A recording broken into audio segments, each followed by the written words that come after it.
नमस्कार. श्री ब्रह्मचैतन्य महाराज गोंदवलेकर प्रवचन. आज 23 ऑगस्ट. वाचनाची आवश्यकता आणि मर्यादा.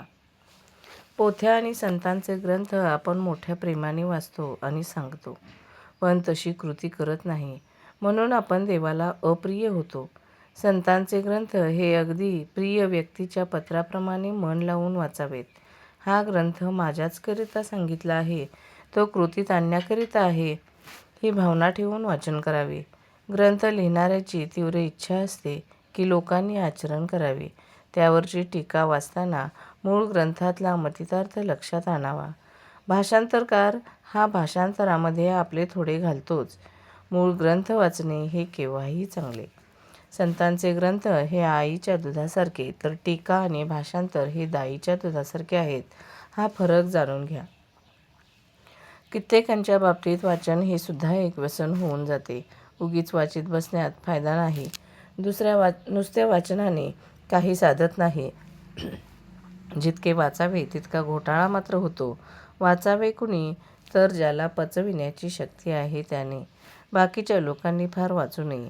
त्यातही वर्तमानपत्र वाचित वेळ घालविणे म्हणजे आपण होऊन जगाला घरी बोलावणे होय. वाचनाने मनन झाले पाहिजे. मनन झाले की ते आपल्या रक्तामध्ये मिसळते. वाचन आणि साधन बरोबर चालावे. मग साधकाला वाचनापासून खरा आनंद कळतो आणि आनंद होतो. साधन आणि वाचन असले की साधक कधीही मागे पडायचा नाही. उपनिषदे, गीता, योग वासिष्ठ यासारखे वेदांतपूर्ण ग्रंथ वाचणे आणि समजावून घेणे आपल्या उपासनेला आवश्यक असते.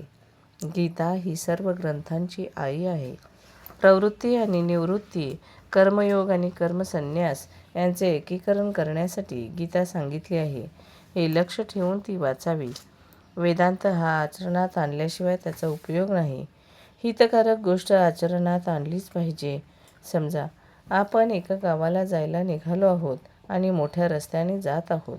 वाटेत एक माहितगार इसम भेटला आणि त्याने आपल्या जवळची एक पायवाट दाखवली. त्या पायवाटेने आपण आपल्या गावी लवकर पोहोचतो. तसे उपासनेच्या मार्गामध्ये स्वतःचा दोष स्वतःला कळत नाही.